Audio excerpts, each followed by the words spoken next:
Bienvenue sur France 2 pour un nouveau Vivement Dimanche. Nous l'avons connu à ses débuts, il y a près de 30 ans. Il venait déjà sur ce plateau de Star 90, au pavillon Baltard, fraîchement sorti presque du Club Med, où il a été gentil organisateur pendant près de 20 ans. Il a fait beaucoup de choses dans sa vie et il est encore si jeune. On va refaire le parcours parce qu'on a beaucoup d'estime pour lui. Voici Vincent Lagaffe.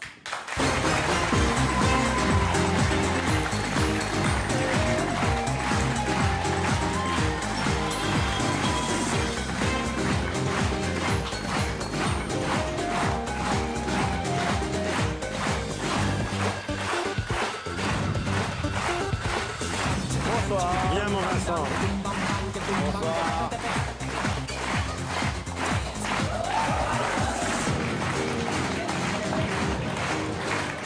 Pas tombé. Bonsoir. Alors Vincent, quand Françoise Coquet, la chef, La taulière. t'a téléphoné pour te proposer Vivement Dimanche, je suis sûr que tu as été un peu étonné. Ouais, c'est la moindre des choses. Le coup de téléphone, en gros, c'est Vincent. Je dis, ça dépend.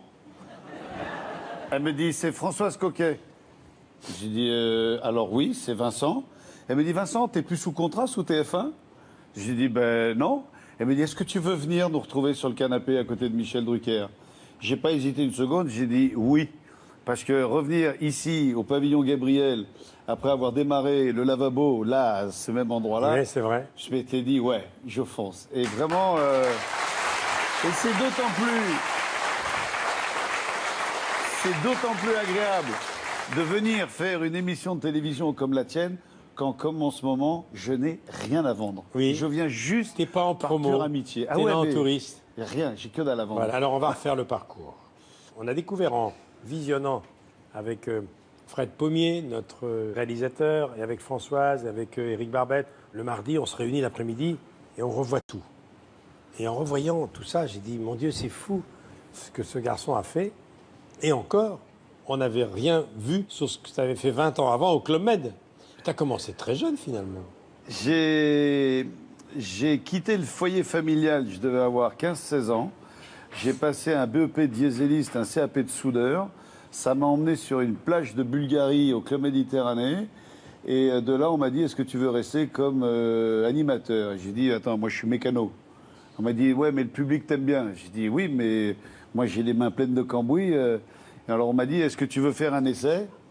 Eh ben j'ai dit, ouais, je fais un essai. L'essai, il a duré 10 ans. Un petit mot quand même sur tes origines, parce que on peut pas dire que tu as été très favorisé comme gamin, quoi, parce que la DAS, c'est pas le meilleur endroit pour être heureux quand on a 10 ans quand même, hein. Tu as été élevé par... Alors, on va pleurer tout de suite, puis après on va rigoler. Non, mais sans pleurer. Mais il faut quand même le dire, quand même. Ouais, mais il y a un truc qui est vraiment... moi, je crois au destin, je crois à l'univers, je crois en toutes ces choses-là. Je suis né le 30 octobre 1959 et à l'âge de 6-8 mois, j'ai été mis à l'assistance publique. Le 28 mars, j'étais dans un état de maladie vraiment avancé. J'étais déclaré cyanosé. Le 29 mars... C'est-à-dire que j'avais une insuffisance respiratoire terrible. J'avais les lèvres bleues. J'étais vraiment complètement au bout du rouleau. Le 29 mars, j'ai été déclaré mort clinique. Le 30 mars, j'ai eu un réveil. Le jour suivant... Le 30 mars, j'ai été déclaré adoptable. Le jour suivant, j'ai été adopté. C'était le 1er avril. Mon fils est né le 1er avril. C'est fou, ça. J'ai eu une deuxième vie. Et mon fils est arrivé à la même date. Tu vois, là, c'est... Quoi ? Et finalement, avec une enfance comme ça, quand on s'en sort, on est costaud. Hein. Ouais, je crois que dans ce métier, plus on rame, plus on galère, plus on dure et plus ça marche. Ouais. Maintenant, c'est ce que je disais à la mère de Robin il y a encore pas très longtemps, Véronique. Si j'ai réussi, je crois, à passer toutes ces années, c'est parce que je suis atteint du je m'en foutisme aigu. C'est-à-dire, je n'ai que foutre de l'apparence. Seul l'intérieur compte. Alors, que tu paraisses ce que tu es, l'important, c'est que tu saches ce que tu es, toi. Voilà. Après, le reste... Dis-moi, t'as été pompier à une époque aussi ? J'ai été marin-pompier pendant mon service militaire parce que je voulais faire... Ça, c'est dans la Marine nationale à Ourtin. C'est vrai. Et ça, c'est Le bateau venait de couler, là? Ça, c'est juste avant d'aller au cachot. Parce que j'ai fait pas mal de trous. J'y suis beaucoup allé. Ouais. Moi, je me souviens, le mec, le matin, on avait à 6 h du matin, il y avait l'appel et il gueulait « Garde à vous !» Et je lui disais ah, « Tu sais, maintenant, tu peux me dire tu, hein, garde à toi. » Et hop, je partais au trou. Ça me rappelle des souvenirs aussi, ça. Dis-moi, ton vrai nom, c'est quoi? Vincent Rouil. Rouil. R-O-U-I-L. Tréma. Tréma. C'est impossible à prononcer. La plupart des gens au téléphone me disent Monsieur Rouil, Monsieur Rouil, Monsieur Ruil, Monsieur Rouil, Rouil. Appelle-moi la gaffe. Parce qu'être animateur s'appelait Rouil, c'est pas facile. Non, c'était injouable. Mais c'est vrai que le nom de scène Vincent Lagaffe me plaît beaucoup. C'est vrai que quand on m'interpelle dans la rue et qu'on fait « Oh Lagaffe !» ça me plaît moins. Mais quand on m'appelle Vincent Lagaffe, ça me plaît. Alors, le Club Med a été très formateur. C'est vrai qu'un jour, il y a une cliente du Club Med qui s'appelle Danielle Ryan, qui coécrivait des films de Jacques Audiard. Ouais. Tu te confies à elle et elle te dit « Quitte le club.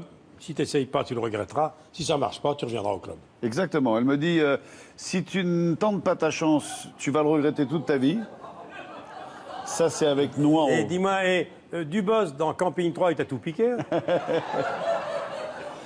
Ça, c'est le tout début d'un sketch qui s'appelle Le Surbook et qui après a donné la pièce Le Surbook. Ouais. Donc Daniel Ryan me dit il faut que vous quittiez le Club Méditerranée. Si vous ne le faites pas, vous regretterez toute votre vie. Si vous le faites et que vous vous plantez, vous retournerez au club. Et si vous le faites et que ça marche, j'aurais bien fait de vous le dire. Alors Paris, des cabarets, Pigalle, des boîtes où les gens ne venaient pas pour voir des comiques, ils venaient pour voir les filles, non? Moi, je suis arrivé à Paris. Les 3 premiers endroits où je me suis produit, c'était le Tabaris, le Cupidon et le Vénus. Les 3 sur la place Pigalle. Oui, je connais. Voilà. Donc c'est que place Clichy, juste à côté.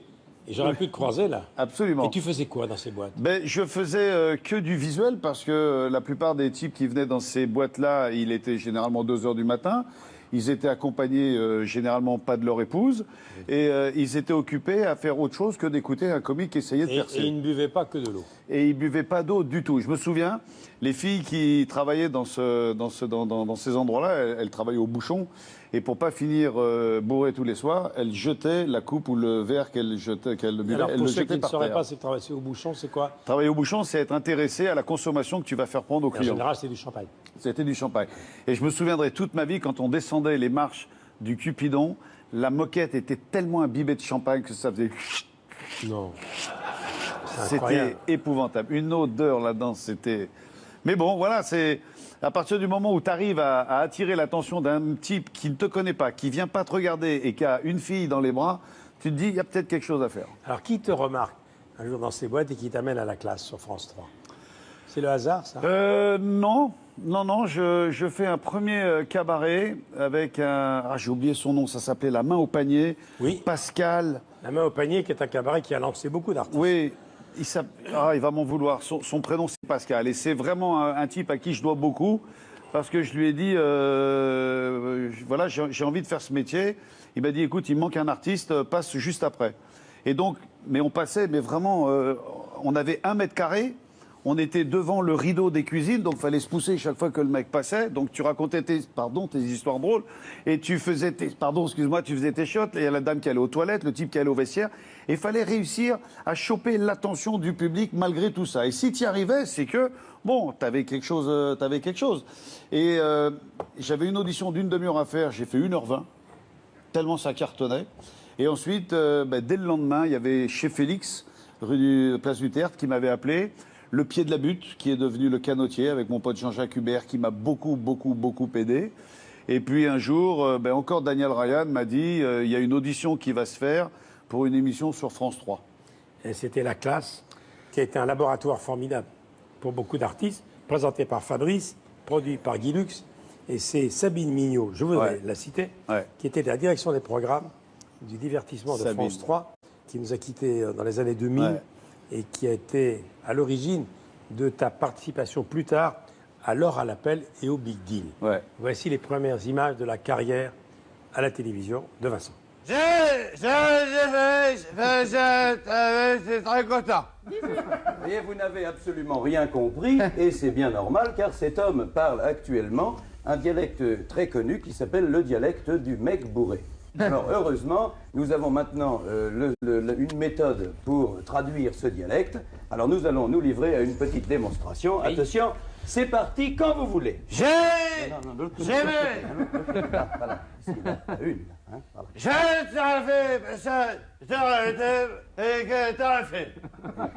Ce qui veut donc dire, mesdames et messieurs, je réclame votre attention, s'il vous plaît.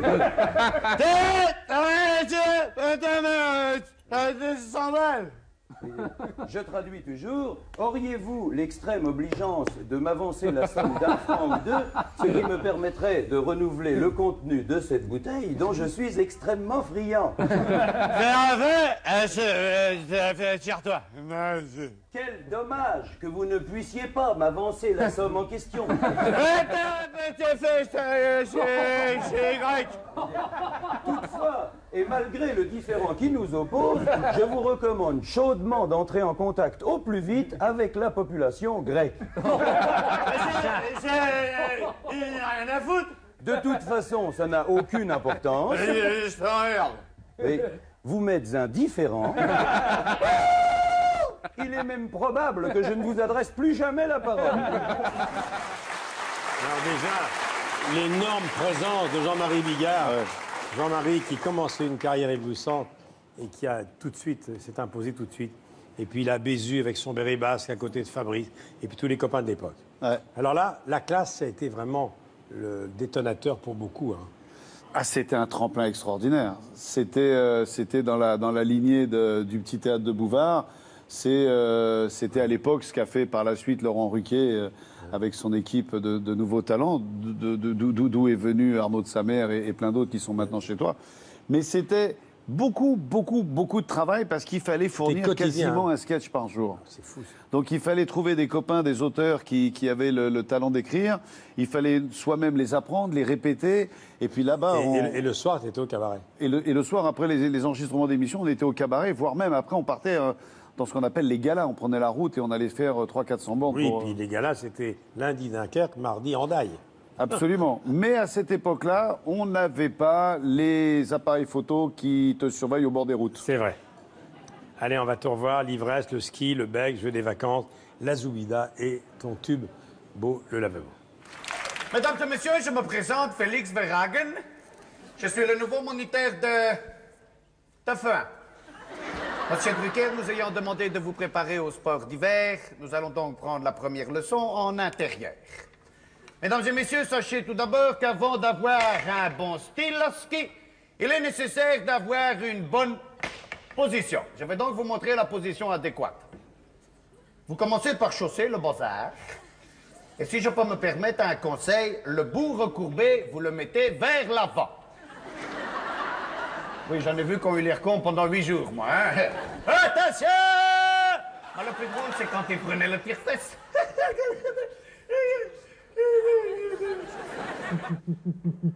J'ai toujours eu beaucoup de succès avec les filles. Oui, je sais, hein. J'ai un petit problème.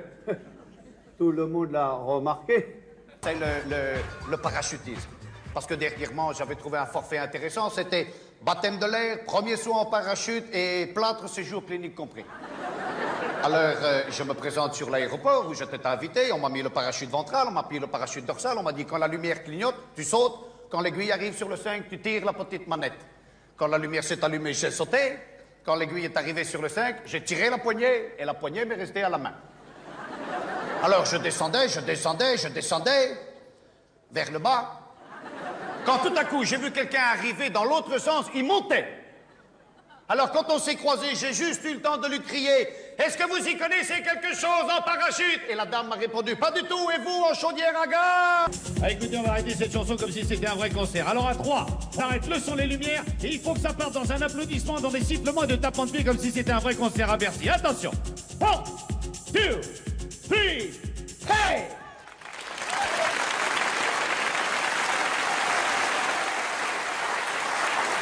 Ça te rappelle des choses, ça, hein? Ouais. Moi, je me rappelle, et tu vas t'en souvenir aussi, quand on était à Baltar, quand on a fait le ski, et pendant la répétition, j'avais mal réglé les fixations, ou c'est un assistant qui avait mal réglé les fixations, je m'étais assommé. Mais c'est né comment, le lavabo? D'un pari, non? Non, c'est pas un pari, c'est un challenge. Moi, le lavabo, j'avais un sketch qui s'appelait le Toc 50, où je me moquais un peu de tous les chanteurs à la mode.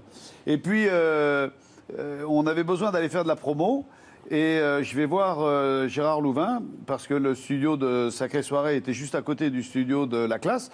Et je dis à Gérard Louvain, avec qui on s'entendait pas mal, j'ai dit, j'aimerais bien passer dans ton émission pour me faire un coup de promo. Et il m'avait dit, écoute, un sketch en direct, c'est vraiment difficile. Si tu te casses la gueule, on peut pas rattraper derrière. C'est vachement dangereux pour un artiste.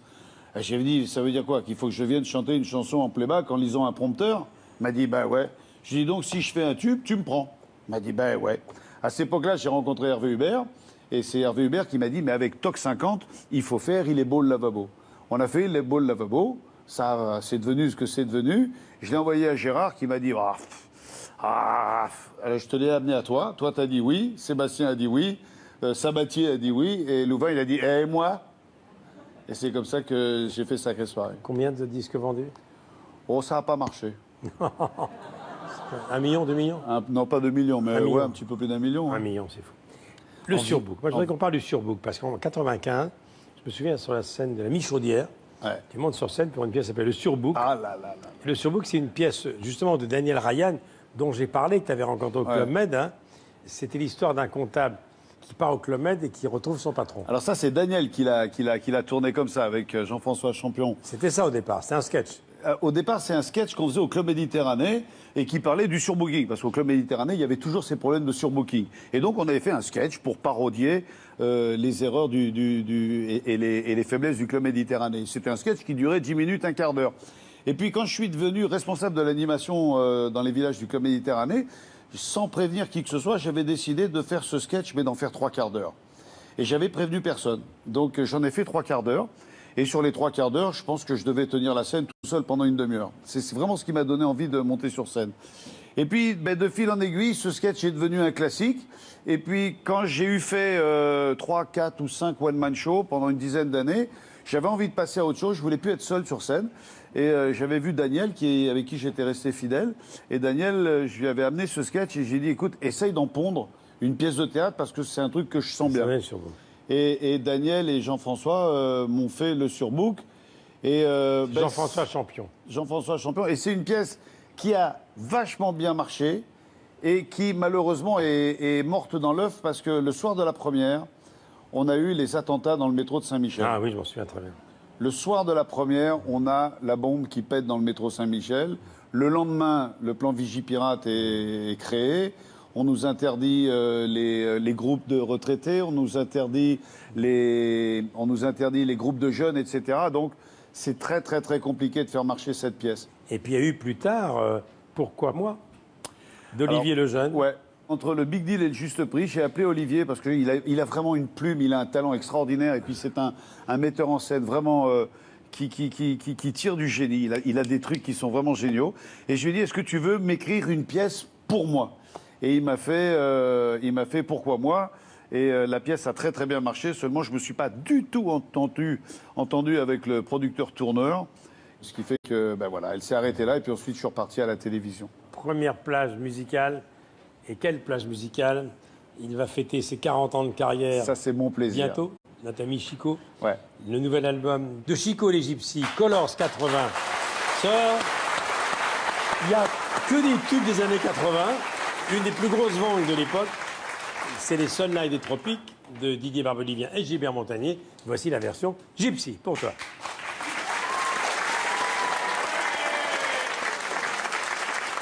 Chico et les Gypsies, Colors. On applaudit les Gypsies et Chico.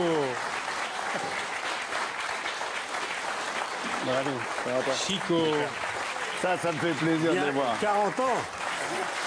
Chico, 40 ans de carrière déjà. Pas mal, hein? On s'est rencontrés par l'intermédiaire de El Chateau. à l'époque de la classe, et c'était Guy Lux qui vous avait fait venir dans une spéciale La Classe à Las Vegas. On avait fait un truc comme ça, et moi j'étais tombé amoureux de la musique gitane à ce moment-là. Alors là, c'est tous les tubes des années 80.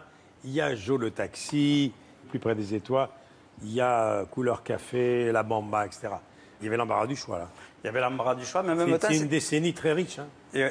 En fait, on a voulu rendre un hommage à cette décennie qui nous a porté bonheur. Moi, personnellement, Joby Joba, c'est 81, Bamboléo, c'est 87. La reconnaissance du public, c'est 87, français et international. Donc, en fait, on s'est fait plaisir, et en se faisant plaisir, on a voulu faire plaisir à vous, mesdames, messieurs. Et toutes ces chansons-là, on vient d'en écouter, le Sunlight des Tropiques, c'est un des plus grands tubes de Montagnier, écrit par Didier Barbelivien.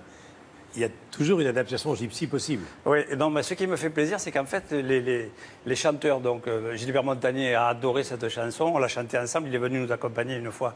On a fait un bœuf à l'Olympia. Il y a aussi Au Petit Bonheur, où nous avons repris Je veux du soleil, qui adore. Ce qui nous fait plaisir, en fait, c'est que les chanteurs originaux adorent les versions que nous avons faites et nous les avons revisitées, surtout en gardant l'âme. Et en mettant il y a même Cabrel, L'encre de tes yeux. Ah, j'adore. Absolument. Elle est extraordinaire. Mais c'est tellement généreux, la musique qui donne, qui s'offre, que de toute façon, quel que soit le titre que vous allez reprendre, c'est fait avec tellement de cœur et de talent que, voilà, c'est toujours que du plaisir. Lui. Il a un côté gypsy, mais... un gypsy, lui. Moi, j'ai un très très bon côté avec tous les gens du voyage. Ouais. Et dans le sud de la France, on a beaucoup. C'est vrai qu'il aime beaucoup, il est très respecté. On a beaucoup, exactement. Il y a beaucoup de gens. Et j'ai donné des coups de main. Moi, je me souviens du côté de Rambouillet. Je me souviens d'une colonie qui est arrivée. Ils étaient, je sais pas, 80, 100 caravanes. Ils s'étaient fait jeter de partout. Et moi, je leur avais dit, venez, il y a un champ, je le connais, venez, je vais vous arranger le coup. Et je les avais rentrés dans le champ. Le maire était venu me voir en disant, mais tu te rends pas compte ce que tu as fait et tout, machin. Je dis, ce que j'ai fait, j'ai mis des gens là. Ils vont rester une semaine. On va leur mettre des bennes. Toutes les poubelles sont sorties. On a eu un peu des galères à sortir les caravanes parce qu'il avait plu. Donc à l'époque, moi j'avais la ferraille et j'avais été chercher pas le tracteur. Pas loin des Essarts-le-Roi. Exactement, j'avais sorti le tracteur et j'avais sorti toutes les caravanes les unes après les autres. Et c'est comme le téléphone arabe. Tu rends un service à un gitan une fois, il s'en souvient toute sa vie. C'est vrai. Chico, merci beaucoup. Merci. Chico les Gypsies. Merci beaucoup. Merci beaucoup. Merci. Chico. À bientôt. Merci. Alors maintenant, on va évoquer 20 ans d'une vie incroyable. À partir de 96, tu te lances dans l'animation des jeux télé. L'heure à l'appel, drôle de jeu, le Big Deal, des millions et des millions de spectateurs chaque jour. 6 millions de spectateurs par jour pour l'heure à l'appel. Il y en avait 6,5 millions pour drôle de jeu. Ça, c'est des souvenirs absolument incroyables. On va mettre des images sur tout ça et tu vas nous dire qu'est-ce que ça évoque comme souvenir pour toi. À tout de suite.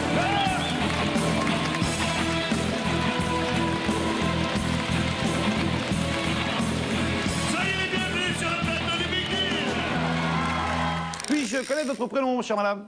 Madame G. En deux mots? En deux mots? En deux mots, Madame G. Oui. Mais votre prénom lui-même est? Gisèle. Gisèle. Ouais. Très bien. Gisèle, vous êtes toute seule à la maison, là? Oui, enfin... D'accord. Eh ben écoutez, la question, elle est... Moi, je dis, elle est béton, celle-là, vous voyez Oui. Il y a des fois, il y a des trucs qui vous arrivent dans la vie, là! Eh ben là, on est en plein dedans! Ouais. Puis c'est moi qui dois assurer. Qu'est-ce que vous allez m'annoncer, là? Bougez pas, Gisèle, je m'occupe de tout. Oui. Quelle est la particularité d'un visage Rubicon? Bon, Hein? quelle est la particularité, là, plutôt? Quelle est la particularité d'un visage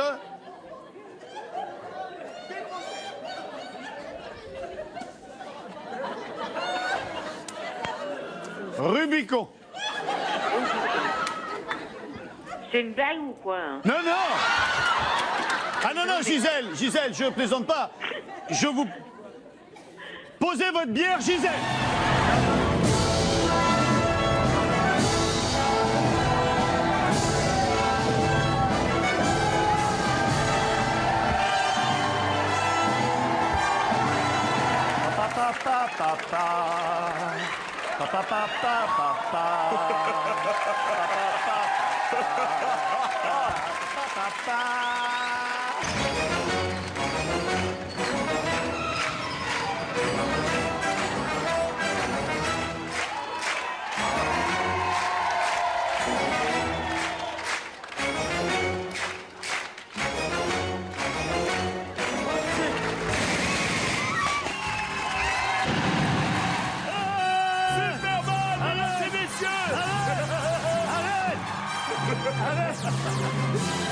Allez, c'est bon, merci, merci. Je voudrais pas trop qu'il en perde la tête. Cassé! Et le gagnant est le Big Deal animé par Vincent Lagaffe. Le Big Deal, c'est un jeu produit par Hubert Productions et présenté donc par Vincent Lagaffe. Lagaffe qui avait été couronné l'année dernière personnalité de l'année lors de la précédente cérémonie des 7 d'or. C'était un vote des téléspectateurs.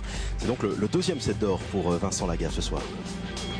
En 87, je suis arrivé sur le marché du comique et puis Guy Lux m'avait ouvert la porte sur France 3 de la classe. Et pas une seule seconde, je pouvais imaginer qu'un peu plus de 10 ans plus tard, une première année, le public me donnerait le 7 d'or de la personnalité. Et puis, merci au public, longue vie au Big Deal. Et puis moi, j'y vais. Voilà, merci beaucoup. Voilà, et c'est Anne Roumanoff qui t'a remis ton 7 d'or. Dis-moi, tu as fait ça pendant 7 ans, 7 ans. mais tu en faisais combien par jour? 2? On en faisait 2 par jour, mais il y avait une équipe qui était menée de main de maître, et là vraiment j'insiste, par Frédéric Bénard, le frère de Véronique, mon beau-frère. C'était une équipe, mais c'était des mecs qui arrivaient à 7 h le matin, qui partaient à 23 h. Et rien que le choix de tes costumes, déjà. Et puis j'arrivais à 11 h, 11 h 30. Je faisais vaguement un briefing comme ça, on va faire ça, ça, ça, ça et ça. Il y a ça à tel moment, ça à tel moment. Tiens, regarde la voiture, elle marche comme ça. Là, t'as un saut en élastique. Et c'était parti. Et c'était de l'improvisation totale. Tu t'amusais, quoi. Ouais, mais il y avait un réalisateur. Il y avait un réalisateur qui s'appelle, et il existe toujours, il s'appelle Gabriel Coteau. C'est un mec avec qui j'ai tourné peut-être 3000, 3500 Access Prime Time. C'est un mec qui avait compris que j'étais pas capable de lire un prompteur, d'avoir une oreillette et de me mettre sur une croix. Il m'avait dit, Vincent, il y a 17 caméras, tu fais ce que tu veux, ne t'inquiète pas, je gère. Et c'est vrai que si j'ai réussi à faire 20 ans de télévision, c'est à 80% dû à cette équipe avec Frédéric Bénard et surtout Gabriel Coteau, ce réalisateur qui m'a vraiment fait briller, quoi. Alors, le Big Deal, le ras l'appel et le juste prix. Alors, le juste prix, tu avais un complice formidable qui restait avec toi longtemps. Vous aviez déjà travaillé ensemble dans Drôle de jeu. C'est Gérard Villès. Et on a voulu qu'il soit là. Il est là. Gérard Villès. Ah, le bel homme.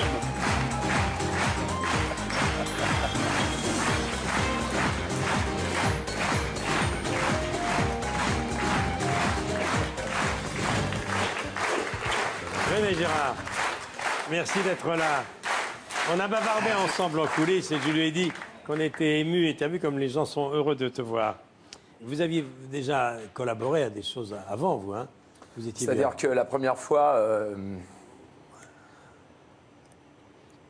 On est émus tous les deux, là, regarde-le. On a été pendant des années Laurel et Hardy. Mais vraiment, on était inséparables. On a une complicité... On s'est jamais vus, on n'a jamais passé nos vacances ensemble, on n'a jamais passé un week-end ensemble. On est allé bouffer une fois au restaurant ensemble parce qu'on avait un problème, fallait qu'on le règle. Et on a réglé ça entre 4 yeux. On n'a jamais passé une soirée ensemble. Non, c'est ce qui est fou avec Vincent, c'est-à-dire que...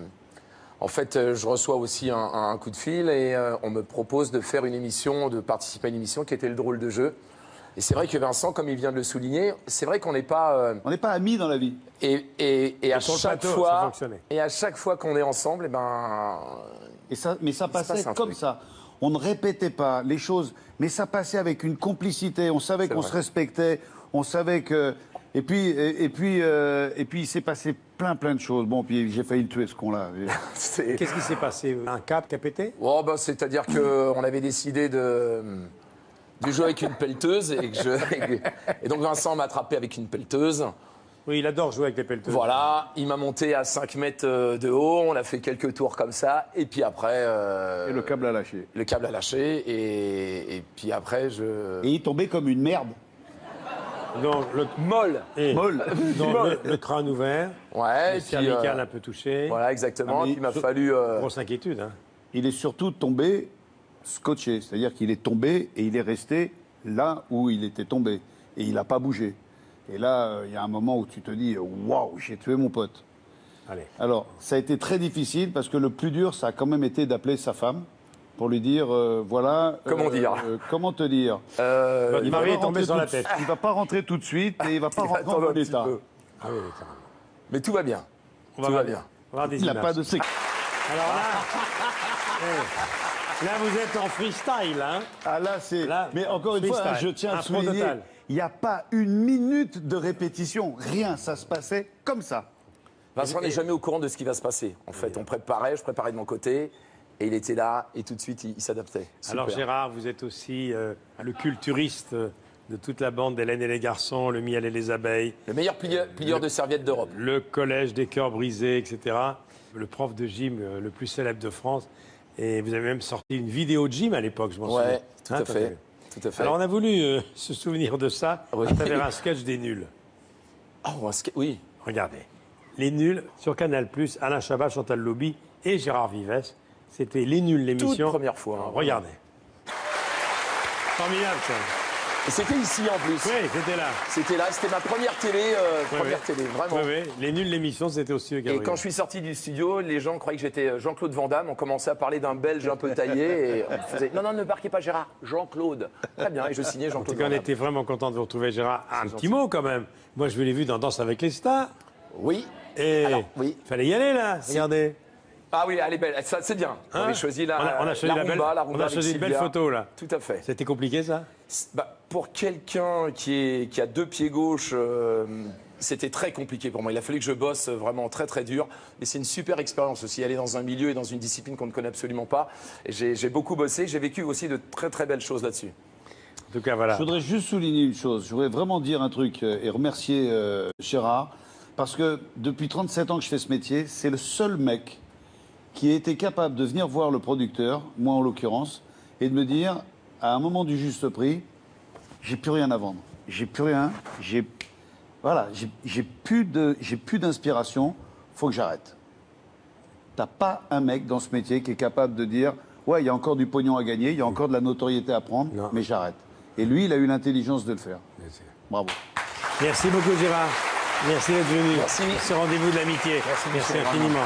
Merci beaucoup. Merci d'être venu, Manuel. Merci à toi. Au revoir. Merci. Alors maintenant, c'est la formule de l'émission. C'est ton émission. Tous les invités déjà choisis. C'est son grand retour après 1 an et demi, presque 2 ans, de Gambert, qui revient avec un album qui est un événement. Je crois qu'il est déjà rentré. C'est la première vente actuelle en quelques jours seulement. C'est Christophe Maé. Je ne l'ai jamais rencontré. C'est Et- quelqu'un que je voulais que je Eh voulais ben voilà, connaître. voici le retour de Christophe Maé. Oh, il est où le bonheur? Il est où? Mais il est où le bonheur? Il est où le bonheur? Mais il est où? Il est où? Oh, mais il est là. Le bonheur, il est là. Il est là, ouais. Mais il est là. Le bonheur, il est là. Il est là.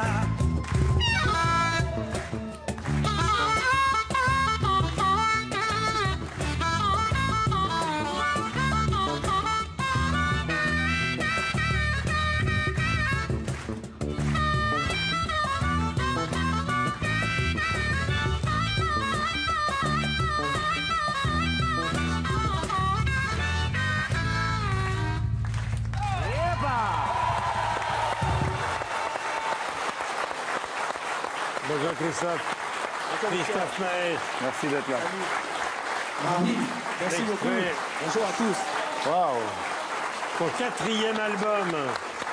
Le titre L'Attrape-Rêve et c'était Il est où le bonheur?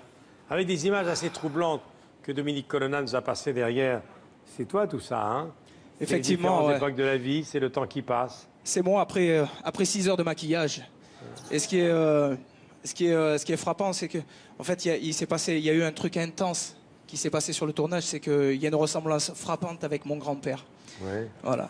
Donc c'était assez émouvant. Je voudrais saluer tes deux musiciens, Albert Marolani, Michael Désir. Et comme j'aime bien citer tout le monde, c'est un album important sur lequel tu as travaillé longtemps. On t'a pas vu pendant près de 2 ans. J'ai vu Paul École, qui a travaillé avec Calogero, entre autres, qui a co-signé cette chanson. C'est 2 ans de travail. Tu as écrit presque la totalité des textes. Hein. Ouais. Là, je l'ai abordé de manière complètement différente. En fait, je suis parti des textes. J'avais envie de me raconter. Comme je ne suis pas le plus grand bavard en télé. C'est plus facile de te connaître en écoutant tes chansons. Ouais, en fait, j'avais envie de me mettre un peu à nu et de raconter qui j'étais, quoi. Et je crois que c'est l'album qui reflète au mieux qui je suis. Alors, il y a la quête du bonheur, il y a la paternité, il y a le temps qui passe, l'engagement humanitaire avec Lampedusa. Ouais, j'ai abordé... En fait, moi, je me considère comme un capteur d'émotions, quoi. Je suis une éponge. Et là, c'est vrai que celui-là, j'ai pas eu besoin de partir, aller à la Nouvelle-Orléans, avoir un fil rouge.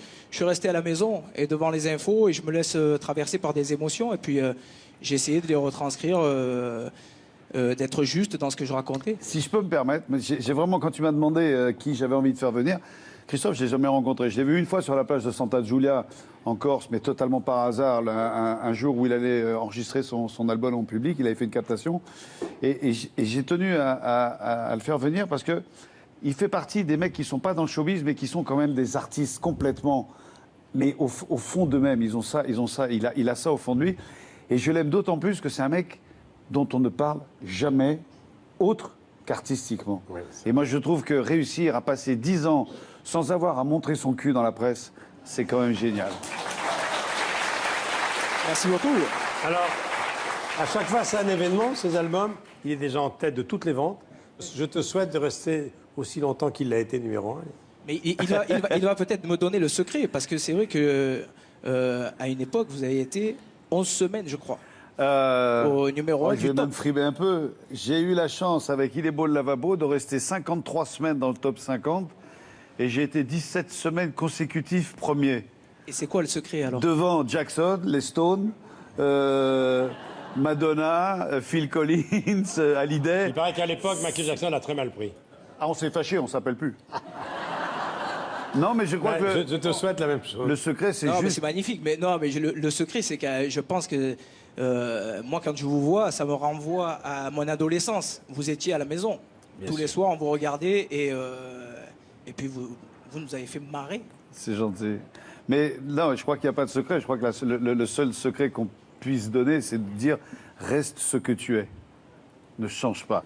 Évidemment, un album s'accompagne d'une tournée des Zéniths en 2017. Ouais, je suis ravi parce que on repart encore sur la route, quoi. Et là, c'est vrai qu'on part pour une grosse tournée qui va se partir. Elle est en 2 temps. On part dans des salles intermédiaires jusqu'à Noël. Et puis après, à partir du mois de février, on part sur la route pour une centaine de dates. Christophe Maé, merci beaucoup. Merci à vous. Merci Christophe. Merci Michel. Salut Christophe. Merde à toi. Bon, alors là, ça, cet artiste, c'est pour toi. Il s'appelle Fred Radix. Moi, j'en avais connu une. Oui. Il y en avait une qui faisait ce qu'il va faire. Micheline Dax. Micheline Dax. Ah oui. Eh bien, on va en parler parce que c'est un peu un hommage qu'il va lui rendre. Le siffleur. Il était à Bobino en mars dernier. Un quatuor à cordes l'accompagne. Luce, Mathilde, Anne et Chloé. Voici le siffleur, Fred Radix et son quatuor à cordes. C'est terrible.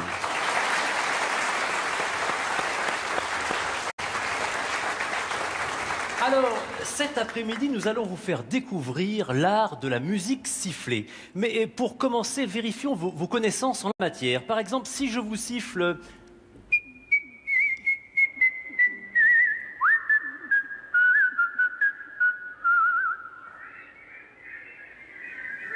Oulala, merci aux sympathiques siffleurs amateurs qui ont tenté de m'accompagner, merci beaucoup. Mais remettons les choses en place pour cet après-midi. En ce qui concerne le sifflet, je fais le job, hein. Voilà. Mais merci, bel enthousiasme, merci à vous en tout cas. Mais vous avez bien reconnu l'œuvre que nous allons vous interpréter. Voici l'Habanera, extrait de Carmen de Bizet.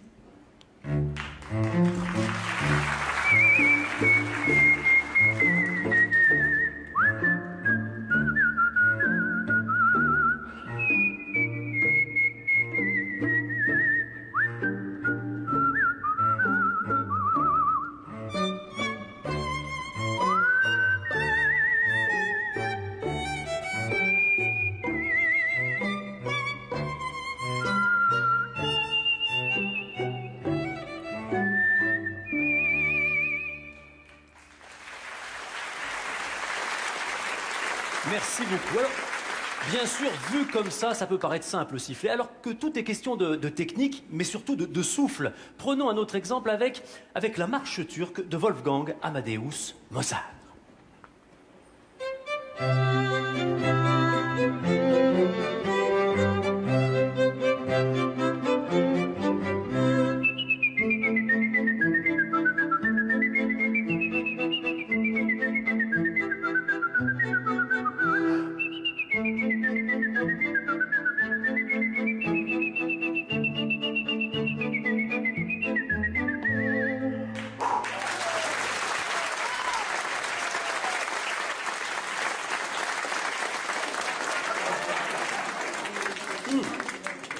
C'est de l'eau, hein. Oui, non, je le précise, parce que vous savez, au passage, qu'on ne peut pas tout à la fois siffler l'apéro et l'opéra. Non, merci. Écoutez, pour clore ce moment musical, poursuivons avec Vivaldi, si vous voulez bien. Et puis, mesdemoiselles, enchaînons quelques œuvres, faisons un petit medley pour se quitter avec la musique sifflée.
On applaudit les cordes.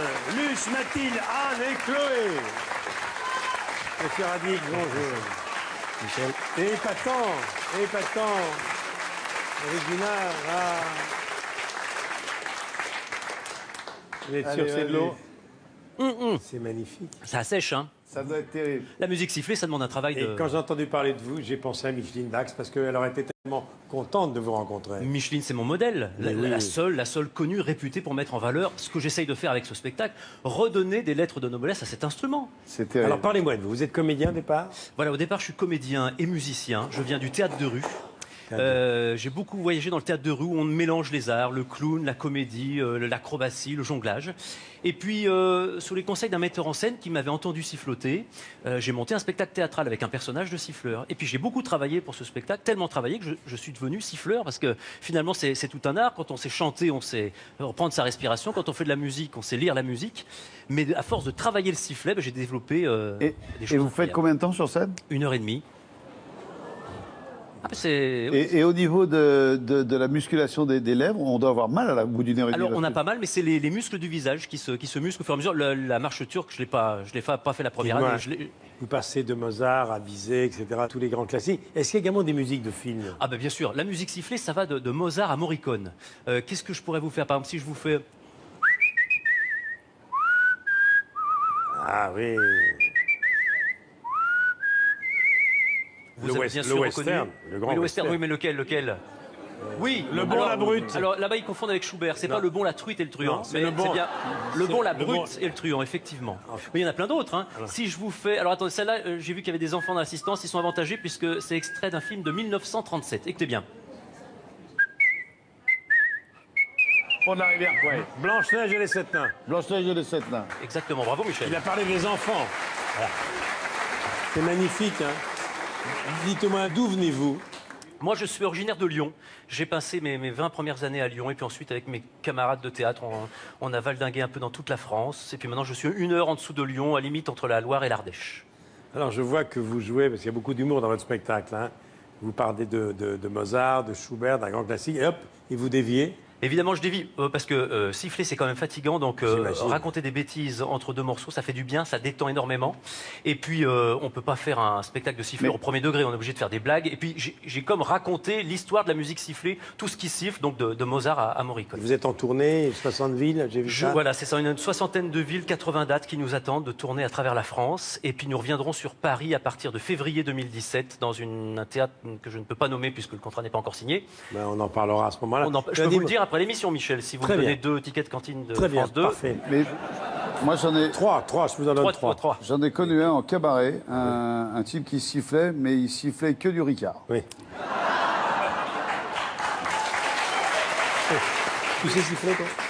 Alors, moi, je siffle, mais je siffle sur le côté, moi. Ah. Et je siffle en soufflant et en expirant. J'ai un blind test.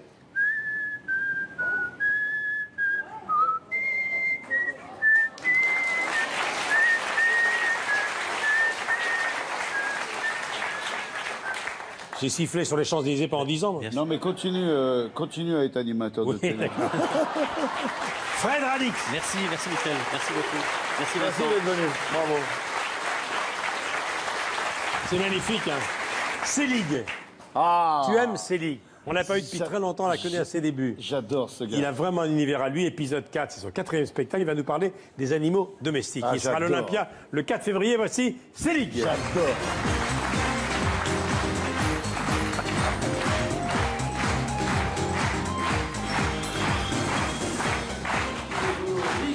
Effectivement, j'ai lu une phrase qui disait, mesdames et messieurs, les animaux domestiques, ça apporte quelque chose de plus à l'être humain. C'est vrai, ça t'apporte des tas d'emmerdes que t'avais pas avant. En général, tu commences toujours petit. Nous, avec ma femme, à l'époque, on avait commencé avec un petit chaton tout mignon, tout rigolo, que tu veux faire dormir dans la cuisine le premier soir. Parce que tu sais pas. T'as à peine fermé la porte comme ça que la boule de poil, elle fait miaou, miaou, miaou. Et ta femme qui est collée à la porte, qui fait oh, le pauvre petit minet. Il a plus sa maman. Il va dormir avec nous. C'est mort. Donc à 2 du mat, tu te lèves pour aller chercher le machin que toute la baraque puisse enfin dormir. Tu le ramènes dans ta chambre, tu le mets dans ton lit, mais lui, il a dormi toute la journée. C'est-à-dire, il est pas fatigué. Il a la patate grave. Il te saute dessus comme ça, il t'arrache les yeux, il te mange les cheveux, t'allumes pour le choper et là, tu le vois plus. Tu dis où il est, il est comme ça le machin, hein. Normal, tu le vois plus. Il est accroché tout en haut du rideau par une griffe comme ça. Mais comme il est tout petit, il a peur, il peut plus descendre. Donc toi, à 2 du mat, t'es obligé de te lever, d'empiler des chaises, des tabourets pour aller décrocher Belzébuth. Il s'appelle Belzébuth, le chat. Donc c'est 2 du mat, hein, t'es en caleçon, t'es comme ça. Ouf, ouf. Et ta femme en bas qui te fait, fais attention au chat, fais attention au chat. Donc t'essayes de le chauffer, mais l'autre en haut, il croit que tu joues. T'as les doigts en sang à 2 du mat. Ça dure à peu près 6 mois le carnaval, hein. Au bout de 6 mois, le calme est revenu chez toi et ta femme te dit chérie, on devrait prendre un 2e chaton pour pas que Belzébuth il s'ennuie. T'as raison, toi non plus tu t'ennuies pas, parce qu'avec le temps, Belzébuth il est devenu gras comme un loukoum. Il fait dans les 15-20 kilos le machin, hein. Ouais, tu dirais une mode de beurre sur pâte, comme ça. Sauf que tu les vois plus les pâtes, elles sont dans la graisse, comme ça, hop. Il se déplace comme un Overcraft. Mais ça, c'est ma faute. À force de le gaver de boîtes pour chat qui coûte un bras, que t'es obligé, j'ai vu, de mettre un brin de persil sur la pâtée, comme ça. Oui, vous avez vu dans la pub, la blonde, elle met du persil. Sinon, le chat, il vient, il dit... Y a pas de persil. Il s'arrache, le chat, il l'a vu à la télé. Donc, le Belzébuth, il a pas supporté l'arrivée d'un nouveau chaton tout mignon, tout rigolo. Il passe ses journées à lui courir après pour le dérouiller, histoire de lui montrer qu'il c'est le boss dans la baraque. L'autre, on le voit jamais, il vit sous les meubles, comme les taupes. Il mange pas, il est maigre. Les gamins, ils l'ont appelé ficelle. Oui. Alors, je l'ai amené chez le veto quand même, et mon veto, il m'a dit, pour 150 €, 150, hein, il mange l'argent, les mecs, comme ça. 150 €, il m'a dit, votre chat ficelle, il fait des névroses compulsives obsessionnelles. Oh merde. J'ai dit, il flippe, quoi. Ouais, bah pas besoin de 150 €. Moi, je te cours après toute la journée avec une batte de baseball. Faut en choper des névroses compulsives. Ils mangent l'argent, les mecs. Et alors donc, le Belzébuth, il a pas supporté. Donc avec tout ça, on a fait comme tout le monde, on a pris un chien. Un chien adorable, hein. qui se nourrit exclusivement de pieds de table, d'éponges, de savates, le bouchon de Volvic qui reste bloqué. Enlève-lui, il va mourir. 150 €, enlève. Oui, ah bah oui, à ce prix-là, je le perds moi-même.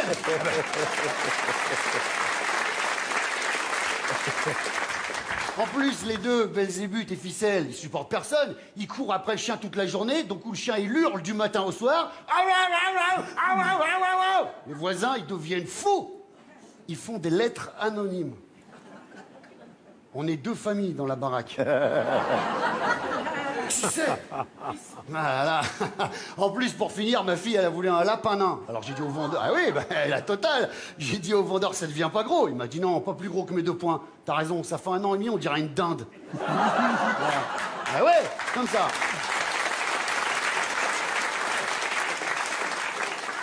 Toujours les deux, Belzébuth et Ficelle, qui supportent personne. À 2 h du mat, ils tournent autour de la caisse du lapin, ils passent leurs pattes dans les barreaux pour lui arracher la tête comme ça. Il est dans un coin, le lapin, névrose compulsive obsessionnelle. Et pour se défendre, il jette sa gamelle en inox à 2 du mat sur les barreaux en acier de la cage. Bang, bang, bang. Dans la chambre, ça réveille le chien. C'est reparti, je deviens fou. Selig.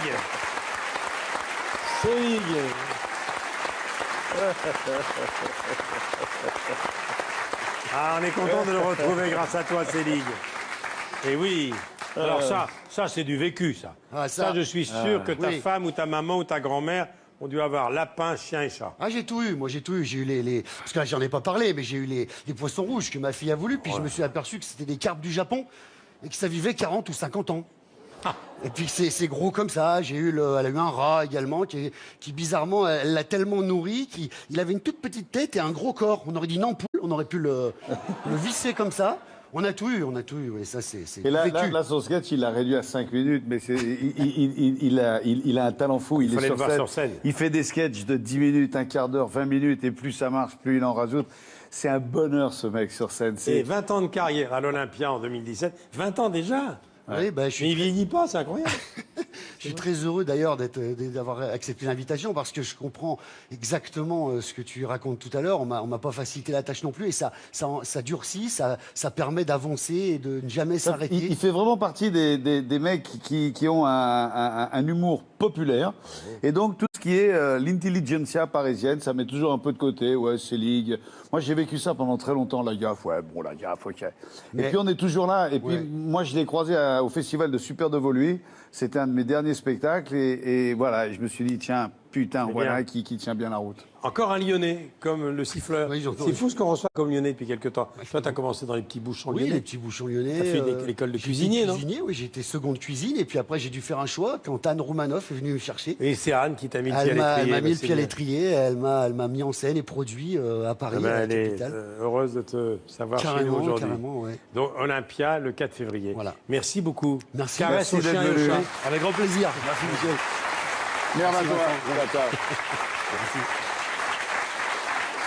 Dans un instant, on va parler d'un endroit qui t'est très cher.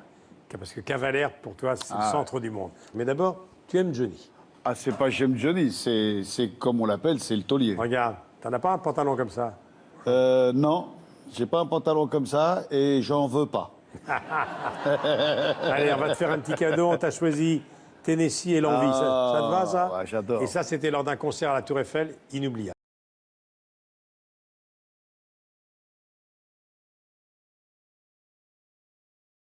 Il a commencé le 14 juillet l'année dernière.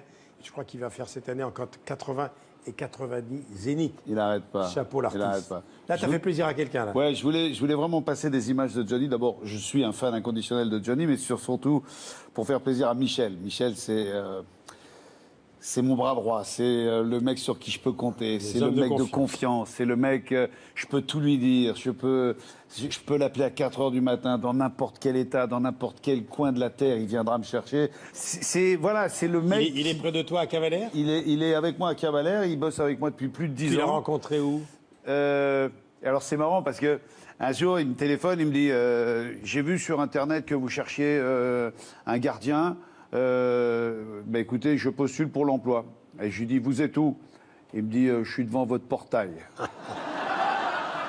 Alors je lui dis, Mais vous Ça, c'est savez, déjà drôle. vous savez qui je suis? Il me dit non. Et j'ai dit, je tiens à vous dire quand même que je suis quelqu'un de connu, ce qu'on appelle une célébrité. Et il me dit, moi, il n'y a que 2 célébrités. Johnny Hallyday et Vincent Lagaffe. Sans savoir. Sans savoir. Magnifique. J'ai ouvert le portail. Alors, Il est là, il a tu plus ouvres jamais le portail, bougé. il tombe sur toi, Voilà. ça cope. Voilà. Et depuis, mais voilà, c'est la confiance absolue, c'est mon pote, c'est mon ami, c'est quelqu'un qui m'est très cher, et on se vous voit. On se vous voit. C'est bien. Michel, c'était pour toi. Bon ben, cher Et je le Michel, tutoie, du vous coup. nous regardez sans doute à Cavalère. Eh bien, on va rester à Cavalère puisqu'on va accueillir le premier citoyen de la ville, le maire. Ah, Il s'appelle Philippe Léonelli. Monsieur le maire. Toi, tu es devenu un cavalérois depuis 25 ans à peu près. Depuis 25 ans, 27 Et ans. vous avez lié une amitié, quoi. Ouais, maintenant c'est le taulier, mais c'est surtout mon pote, c'est vraiment un ami. Et c'est là où tu t'occupes d'un club de flyboard avec ton fils Robin. Adrénaline on va Academy. parler de tout ça, on va mettre des images sur tout ça. Voici Monsieur Philippe Léonelli.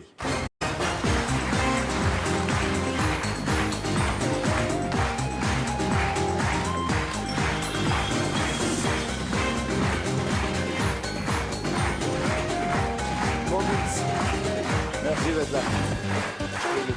Bonjour, Monsieur le maire. Eh, Monsieur Delca. c'est un nom qui chante bien, ça. C'est Léonelli. Corse. C'est un Corse, oui, Ah, Corse. de quel coin de Corse? Mon père était de Castellar di Gazinc, c'est le pays des montagnes à côté du Cap Corse, un peu en dessous, Et ça, un peu au-dessus du terrain de Foriani. Et Ah, cet Bastia, endroit magnifique Bastia, où Bastia. même mon cousin faisait du figatelli à Sorbo di Gazinc. Ah, Furiani. Un pays qui nous Alors fait là, chanter. vous avez beaucoup de chance. Nous avons 3 réalisateurs, dont un est corse, Dominique Colonna. C'est le chef. C'est lui qui réalise aujourd'hui. Ah ben voilà. Alors là, je peux vous dire, il va vous faire des plans. Vous allez être beau comme vous n'avez jamais été beau. Merci. Alors, Philippe Léonelli. Alors, c'est une station nautique importante du littoral varois. Et c'est vrai qu'il a beaucoup fait pour Cavalère, lui. On essaie de lui rendre aussi, je crois que Vincent, depuis des années, dans l'ombre, des fois, et des fois dans le soleil, fait beaucoup de choses. Il le fait tranquillement. Je crois qu'il n'a jamais rien demandé à personne. Il rend des services. D'ailleurs, peut-être une petite parenthèse, je pense que si notre amitié dure, en tout cas depuis si longtemps, peut-être juste parce qu'on ne se pose pas trop de questions. Souvent, c'est dans le regard et pas forcément dans les mots. Je ne pense pas lui avoir demandé beaucoup de services. Jamais. Et je ne pense pas que tu m'en aies demandé Jamais. beaucoup. Alors, il a créé Cavallo-Jet. Cavallo-Jet, c'était le paradis du jet ski. Du jet ski. Ça, tu pourrais passer ta vie là-dessus, non? Ah ben, j'y ai passé ma vie. C'est ça et de temps en temps l'hôpital.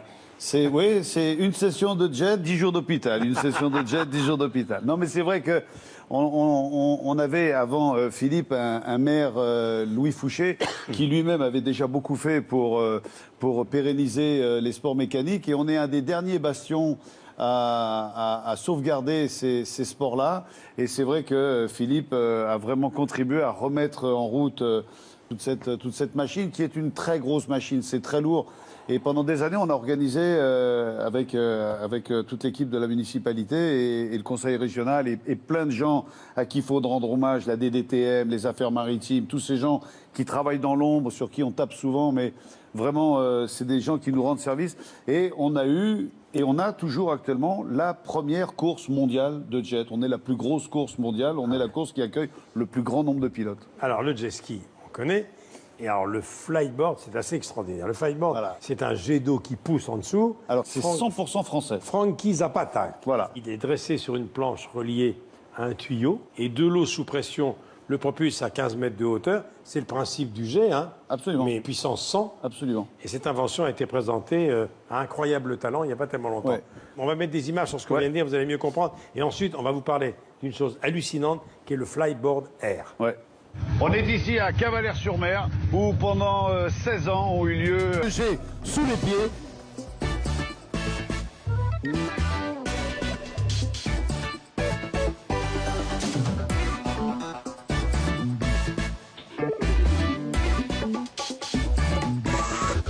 Why don't you take a chance?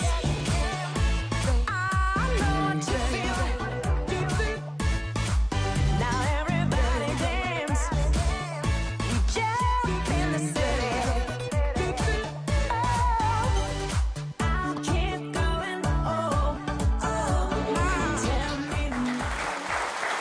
Fallait y penser.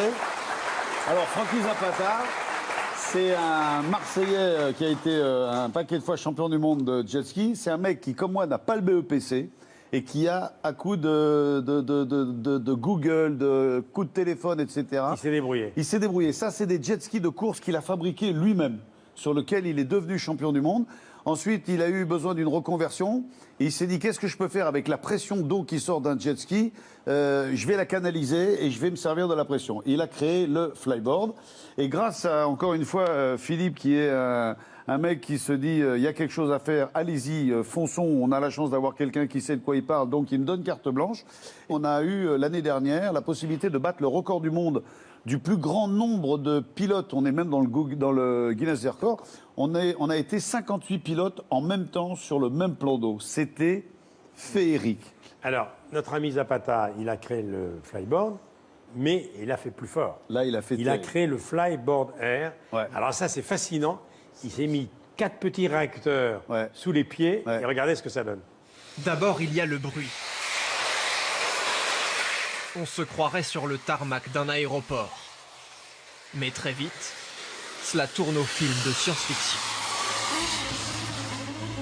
Un homme volant traverse le paysage.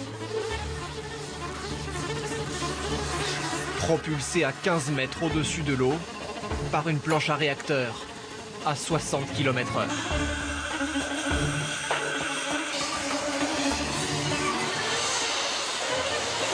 Et après plus de 2 km, le pilote se pose à la verticale et en douceur.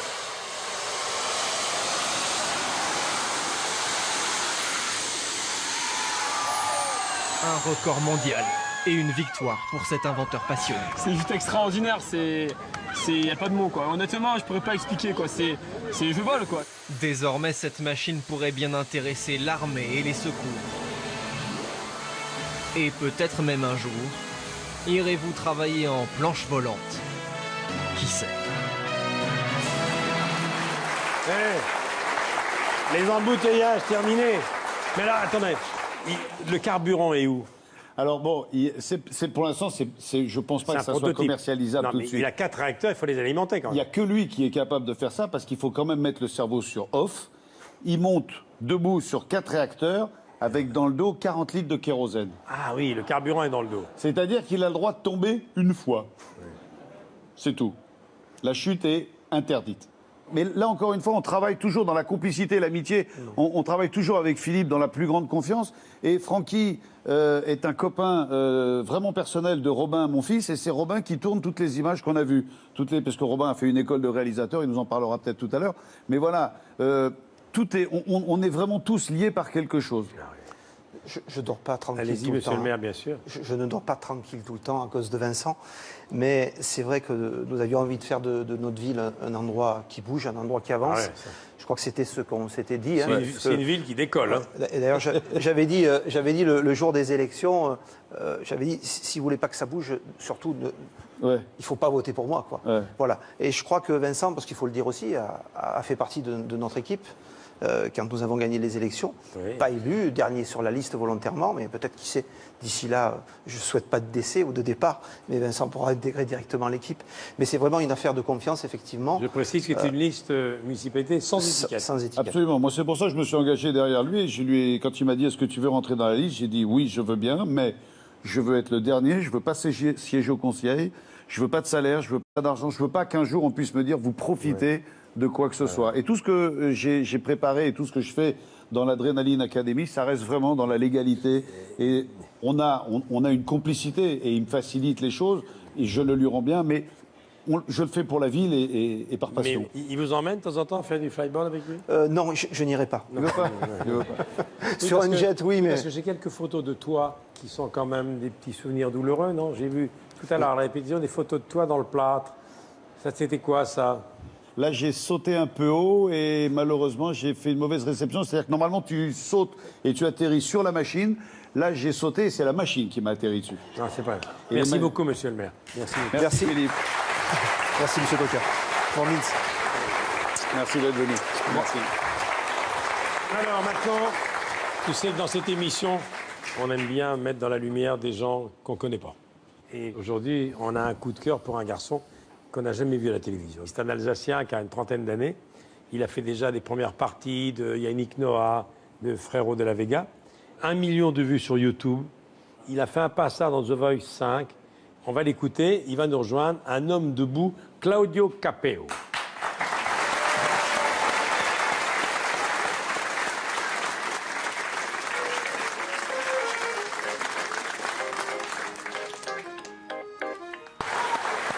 Claudio Capeo. Merci. Et ses copains musiciens, Julien Fuchs était à l'orgue de Barbarie. Et puis avec Xavier Zem, et puis le troisième de vos copains. Je vais citer tout le monde. Alors on a Xavier au pad, on a Gilles au piano et on a Julien à l'orgue de Barbarie. À l'orgue de Barbarie. Ben voilà. Vous êtes de la région de Mulhouse. Ouais, c'est ça. C'est là que vous avez commencé et c'est là où vous chantez le plus souvent. C'est là où j'ai commencé l'accordéon à l'âge de 7 ans et puis c'est là-bas où j'ai fait mes premières scènes et puis Voilà. tout a commencé quoi. Ben voilà, ça rappelle des souvenirs à Vincent. Lui aussi, il a eu ses premières scènes. Hein. Mais il y a longtemps du coup, hein. Il y a beaucoup plus Je te longtemps. remercie. Pas grave. Ça va. Mais ça me fait penser à un truc. Quand tu parlais d'une première télé, c'est vrai qu'une première télé, ça peut être d'un coup une porte qui s'ouvre et un tourbillon qui s'arrête pas, et c'est ce que je te souhaite. Et moi, ça me rappelle une fois dans une émission que j'animais et que je produisais qui s'appelait Drôle de jeu. Il y a Fred, mon beau-frère, mon directeur artistique, qui me dit on va accueillir des petits jeunes d'une cité qui sautent dans tous les sens. Les mecs, c'est hallucinant ce qu'ils sont capables de faire.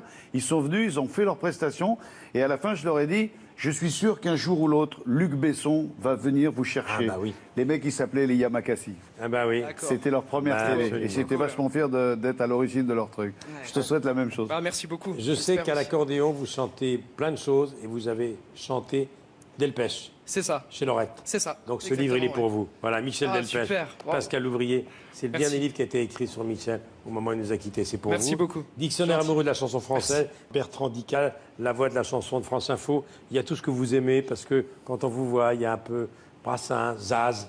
Bien Hein sûr, bien Hein sûr, bien sûr. Je vous Merci félicite. beaucoup, c'est gentil. Voilà. Je vous souhaite plein de bonnes choses. Merci. J'espère vous retrouver pour la deuxième télé. Avec grand plaisir. Hein, Avec grand et plaisir. si dans quelques années, dans 10 ans, vous êtes toujours là, bon, on sera ravis, ça veut dire qu'on le sera encore.